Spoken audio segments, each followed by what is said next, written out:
ধিয়া বৃষাং কৃতাং কঙ্কণ ভূষিতাং করে প্রগিজ্যৌ সৎসজ্জা মুদিবিশ্ব রাময়ং রে মহালুলে বার্ণ পুণ্যলে সয়োয়ে। তার বাড়িতে বললেন, তার বাড়িতে কয়েকদিন অবস্থান করলেন, বিহার করতেন। খুব যে ভুল হইল, এই আমাকেও ভুল করিয়া থাকি, আমরাও ভুল করে থাকি। খুব যা বললেন, তুমি আমার বাড়িতে থাকো, আমার কাছে থাকো, কিছুদিন আমার সঙ্গে বিহার করো।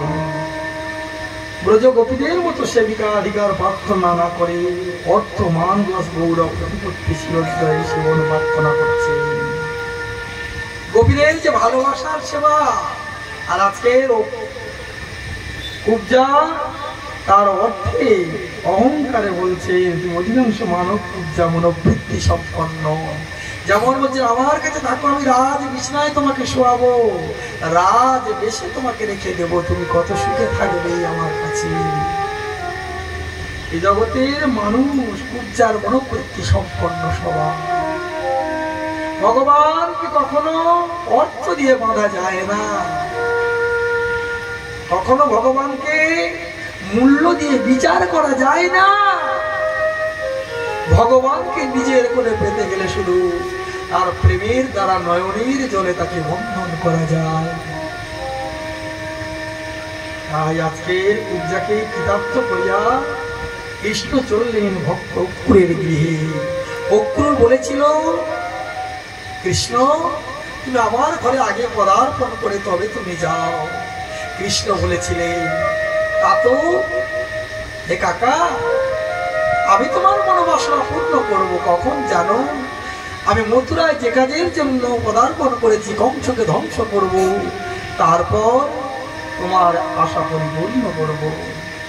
এবার সঙ্গে দাদা বলরাম, উদ্ধব, অক্রূর তার স্তব স্তুতি পূজা বন্দনাদি করলেন। কৃষ্ণ অক্রূরকে বললেন, সাধু দেবতা এদের বড় কাজ হইতেও বড়, সাধু দেবতা হইতেও বড়। এই বৈষ্ণব কারা? বললেন বিষ্ণু জানাতে বৈষ্ণব। যারা বিষ্ণু সম্বন্ধে জানে তারাই তো বৈষ্ণব। আবার মহাজন বললেন, ঠাকুরের ঠাকুর আমার বৈষ্ণব গোসাই, কলি ভব তারাইতে আর কেহ না। ঠাকুরের ঠাকুর হলো বৈষ্ণব গোসাই। তাই আজকে মহাপ্রেমের সঙ্গে বলছেন অক্রূর মহারাজ, বললেন সাধু দেবতা হলেও বড়, সাধু দেবতা হইতেও বড়। কৃষ্ণ বলছেন অক্রূরকে, কারণ দেবতারা নিজ কার্য সাধনে তৎপর, কিন্তু সাধুগণ সর্বদা পরোপরে ব্যস্ত, পরকে মঙ্গল করার জন্য, জগতের মঙ্গল করার জন্য ব্যস্ত। সুতরাং সাধুগণের সেবা করাই কর্তব্য। জলাশয় ও শিলাময় তীর্থ সকল দেবতাগণ দর্শন মাত্র পবিত্র করে না, তারা সকলে দীর্ঘকাল সেবিত হইয়া পবিত্র করে, কিন্তু সাধুগণ দর্শন মাত্রেই পবিত্র করে। বললেন, ভালো করে শুনবেন, খুব মূল্যবান জায়গা। সাধুগণের সেবা করাই কর্তব্য।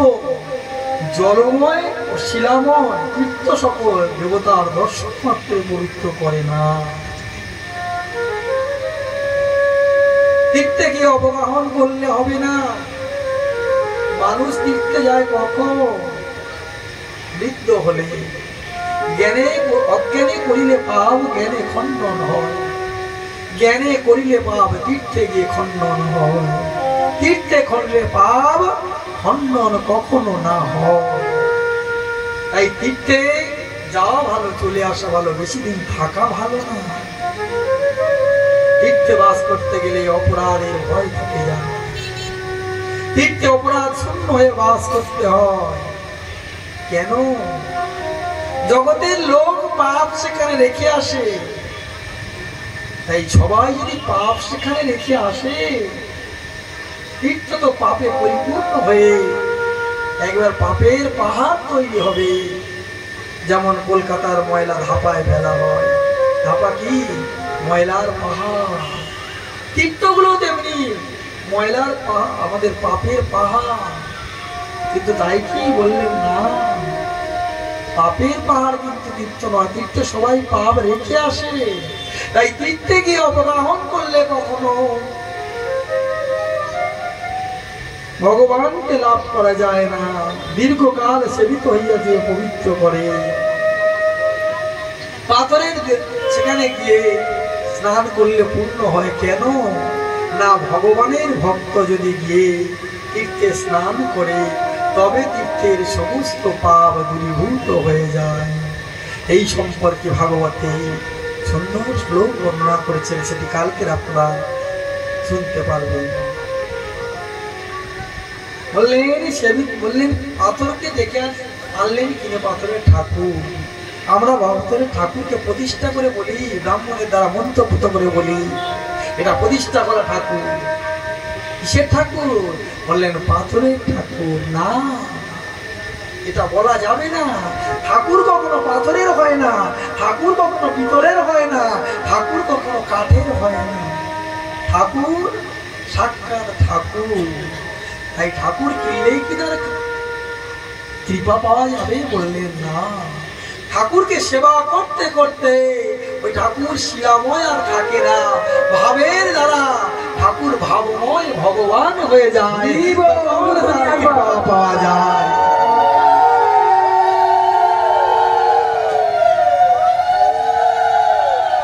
ঠাকুর প্রতিষ্ঠা করে কেউ ঘরে যদি মনে করে তার কৃপা পাবো না, কৃপা তখন পাবেন তাকে সেবা করতে করতে যেদিন শিলাময়টা প্রেমময় পরিপূর্ণ হবে, সেই দিন তার কৃপা পাওয়া যাবে।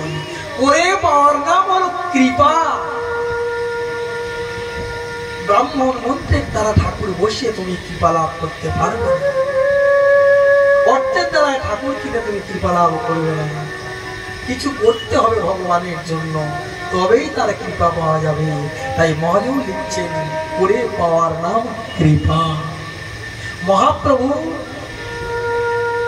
চৈতন্য চরিতামৃতে আছে 24 বৎসর শেষে যেই মাঘ মাস, তার শুক্লা পক্ষে প্রভু আমার করিল সন্ন্যাস। 24 বৎসর বয়স মহাপ্রভু যেদিন সন্ন্যাস নিয়ে চলে গেলেন, বিষ্ণুপ্রিয়া নিদ্রায় মগ্ন, প্রভু যাতে না যায় নিজের আঁচলে মহাপ্রভুর গায়ের কাপড়টাকে বেঁধে রেখেছিল। সে কাপড়টাকেও রেখে দিয়ে মহাপ্রভু হৃদয়ার ঘাট পার হয়ে সন্ন্যাস গ্রহণ করলেন। সকালবেলা বিষ্ণুপ্রিয়া দেখলেন মা নেই, আহা স্বামী নেই, ডেকে উঠলেন মা, মা প্রিয়া কাঁদছো কেন? বললেন তোমার নিমায়ার নেই। সেদিন নয়নের জলে খুব কাঁদলেন শচীদেবী। শাস্ত্রের পাতায় কান্নাকে সবাই কেঁদেছে নবদ্বীপে। শ্রীরাম বৃন্দাবনে যেমন কৃষ্ণ বিরহী সবাই কেঁদেছিল, গৌর যেদিন নবদ্বীপ ছেড়ে চলে গেল, তরুলতা বৃক্ষ পশু পাখি সবাই কেঁদেছিল। সুরধনী গঙ্গা সেদিন উজান ময়নায়, বৃক্ষের ডালে ডালে কত পাখি শাবক নিয়ে বসে আছে, ছোট্ট শিশু খাওয়ার জন্য চিৎকার করছে। পাখি সেদিন খাদ্য আহরণ করতে যায়নি কেন? কৃষ্ণ গৌরকে হারিয়ে নদীয়ার ভক্তগণ যেমন কাঁদছেন, বৃক্ষ তরুলতা পশু পাখি যেমন কাঁদছেন বসে বসে, তেমনি করে সুরহরি গঙ্গাও যেন কাঁদছে। কোন তরঙ্গ নেই, বাতাস নেই আজ নবদ্বীপের মাটিতে। শাস্ত্রের পাতায় 3 জনের নাম বড় করে লিখলেন। কাঁদিলেন সচিমাতা নিমাই বলিয়া, আর কাঁদে হে হরিদাস 2 নয়ন মুদিয়া, অদ্বৈত কাঁদে হুঙ্কার ছাড়িয়া। 3 জনের কথা বললে শ্রীপাদ নিত্যানন্দ এসেছিলেন। মায়ের কাছে শুনলেন যে তার অনুমতি না নিয়ে চলে গেছে, তাই মায়ের কাছ থেকে অনুমতি নিলেন, তোমার ছেলেকে তোমার কোলে ফিরিয়ে দেব। ফিরিয়েও আনলেন, রাজদেশ থেকে ফিরিয়ে আনলেন, তখন সন্ন্যাস নিয়েছে, তাই ঘরে আনলেন না। শান্তিপুরে মহাপ্রভুকে অদ্বৈত আচার্যের গিয়ে আনা হলো। সেখান থেকে মাকে নিয়ে গেলেন, সমস্ত ভক্তগণকে নিয়ে মহাপ্রভু এক পক্ষকাল রইলেন। মা কত কাঁদলেন, কত কিছু বর্ণনা করলেন। মাকে তার শাস্ত্র জ্ঞান দিয়ে বুঝিয়ে তিনি আবার চলে যাচ্ছে। যাওয়ার সময় কি করেছিলেন? সন্ন্যাসে যাওয়ার সময় শিরোধনে গঙ্গা পার হয়েছিলেন একটা বৈঠা দিয়ে। একদিকে শান্তিপুর, শান্তিপুরের অপর দিকে হলো কি নিত্যানন্দের শ্বশুর বাড়ি। কি নাম জায়গার নাম কি এখন? স্টেশনের নাম অম্বিকা কাল্লা। অম্বিকা কাল্লা। সেই কাল্লায় এসে কেতুল তলায় মহাপ্রভু বসলেন। আর পূর্ব জন্মে কৃষ্ণের সখা ছিল সুবোধ, সে আজকে হয়েছে গৌরীদাস পণ্ডিত। এই গৌরীদাস পণ্ডিতকে জড়িয়ে ধরলেন। গৌরীদাস পুরবের কথা দুজনে জেগে গিয়ে খুব জড়াজড়ি করলেন, আর ছাড়লেন না। গৌরীদাসকে নিয়ে গেলেন, নিতাই চাঁদকে, নিতাই চাঁদ এলেন, সবাইকে নিয়ে গেলেন। গৌরী চাঁদকে সেবা করতে লাগলেন। মহাপ্রভু কে বললেন, প্রভু তোমাকে আর ছাড়ছি না। প্রভু সেখানে ভাগবতী কথা শোনাতে লাগলেন। কে কার এক এক করে ভাগবতের শ্লোক টিকা দিচ্ছেন। আর গৌরীদাস পণ্ডিত বলছেন, আমি ঠিক বুঝতে পারছি না। সে কি গো, এত সুন্দর করে বুঝাচ্ছে, তুমি বুঝতে পারছো না? না, একটু লিখে দিই, আমি লেখাগুলো দেখে বুঝতে পারবো। দেখো, যেই জন কৃষ্ণ ভজন করে সে কত চতুর। কেন? একদিন গৌর থাকবে না, একদিন আমি থাকবো না, কিন্তু গৌরের হাতের লেখাটা তো রয়ে যাবে। তাই মহাপ্রভু নিজে হাতে টিকা লিখলেন। সেই টিকাগুলো গৌরীদাস পণ্ডিত রেখে দিলেন। সেখান থেকে বললেন, গৌরীদাস এই যে বৈঠা নিয়ে আমি সুরধনী গঙ্গা পার করেছি, এই বৈঠাটাও তুমি রেখে দাও। কেন? বলে, আমি তো এই সুরধনী গঙ্গা পার হয়েছে এই বৈঠা দিয়ে জল টানতে টানতে, আর আমি তোমাকে রেখে গেলাম কেন তোমার কাছে জানো? যা তুমি পার করবে এই বৈঠা দিয়ে, এই জগতের সমস্ত ভক্তকে পার করে দিলে এই বৈঠার। গৌর প্রেমানন্দে। কেন? যারা এই বৈঠা দর্শন করবে তারাই ভবসমুদ্র পার হয়ে যাবে।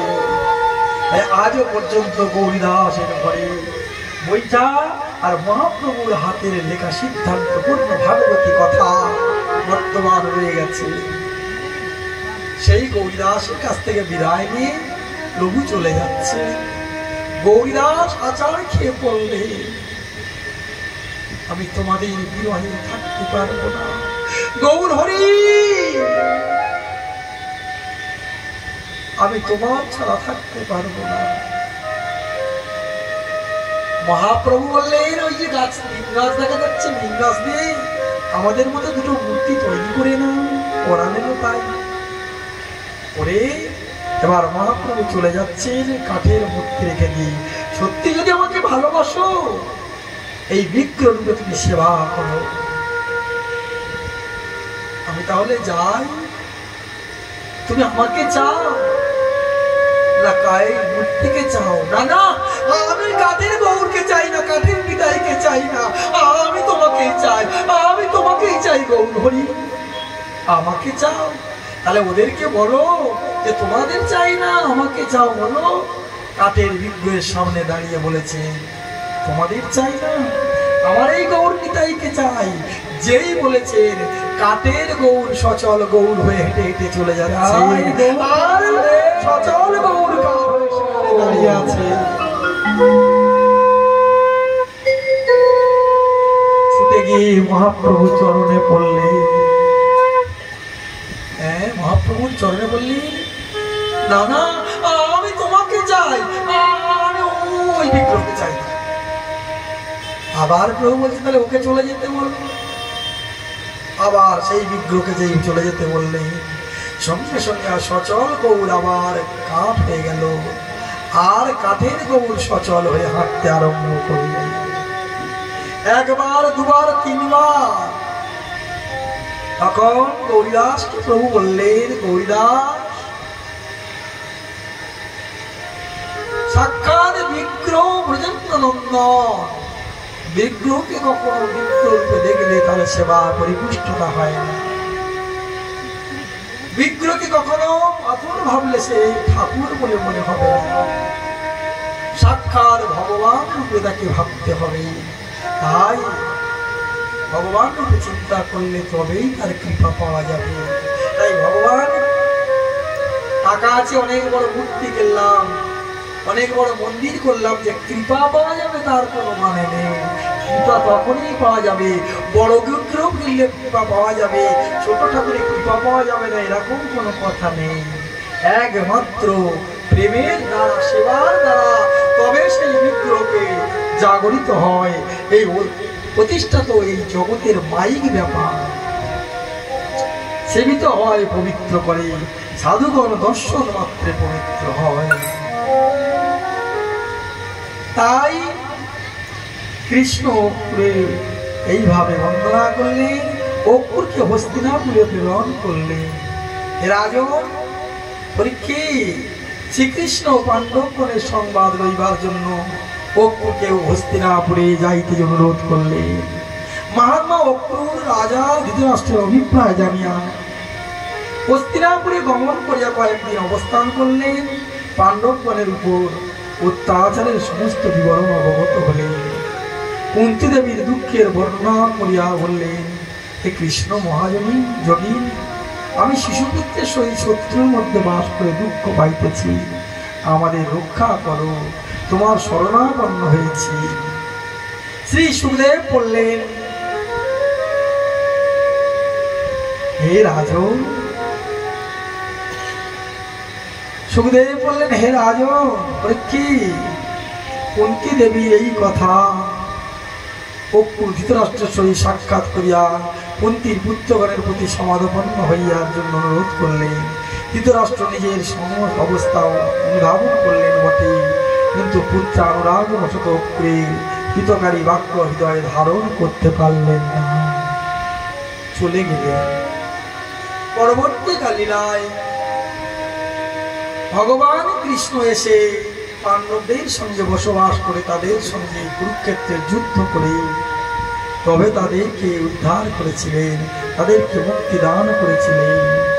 এরপরে শ্রীমদ্ ভাগবতী কাল যমনের কথা বর্ণনা করলেন পরীক্ষিত মহারাজের কাছে সুখদেব গোস্বামী। হে পরীক্ষিত মহারাজ, বংশের মৃত্যুর পরে তার দুই পত্নী, একজন হলো অস্তি আর একজন হলো প্রাপ্তি। তাদের পিতা মগধরাজ জরাসন্ধ নিকটে কৃষ্ণের প্রভূত নিন্দা করলেন, পিতা তোমাদের জামাতাকে বধ করেছে কৃষ্ণ, ওই বাঁকা কৃষ্ণ, ওই চোর কৃষ্ণ, লম্পট কৃষ্ণ, গালিগালাজ করলেন। জরাসন্ধ অক্রুর হইয়া ত্রয়োবিংশতি অক্ষমণি সৈন্য লইয়া সপ্তবার মথুরাপুরীতে যুদ্ধ করলেন, আক্রমণ করলেন। যখন আক্রমণ করলেন একবার বারবার তিনি হেরে গেলেন। দুই দিক হতে জরাসন্ধ কাল যবনের যুগপদ আক্রমণের কথা ভাবিয়া কৃষ্ণ সমুদ্রের মধ্যে এক দুর্গম পুরী বিশ্বকর্মার দ্বারা নির্মাণ করলেন। কৃষ্ণ ভক্তকে বড় ভালোবাসে, এই বারবার জরাসন্ধ অত্যাচার করবে, এটা সহ্য করা যায় না। তাই পিতা মাতা এবং সবাইকে নিয়ে সমুদ্রের মধ্যে একটা রাজপুরী নির্মাণ করালেন। কাকে দিয়ে? বিশ্বকর্মার দিয়ে, যাকে বলা হয় ভেট দ্বারকা। হ্যাঁ, কাকে ভেট দিয়েছিল? সমস্ত রাজ মহিষীদের ভেট দিয়েছিল, সোনার বাড়ি করে দিয়েছিল। সেখানে রাজ দ্বারকা তৈরি করলেন, সেখানে ভগবান শ্রীকৃষ্ণের অষ্টদাশ বৎসর যুদ্ধের ফলে বারবার হারিয়ে দিয়ে দুই দিক ওই জরাসন্ধ কাল যবনের যুগোৎপদ আক্রমণের কথা ভাবিয়া সমুদ্রের মধ্যে যে দুর্গতুল্য বিশ্বকর্মা দ্বারা নির্মাণ করেছিলেন সেখানে পুরীতে পাঠাইয়া দিলেন সমবায়কে। শতবাদত্তরুষ্টং দৃষ্টিপাতনং ভারতম দেহজনাগ্নিনং দগ্ধ ভস্মাদ ভবত সাক্ষাৎ।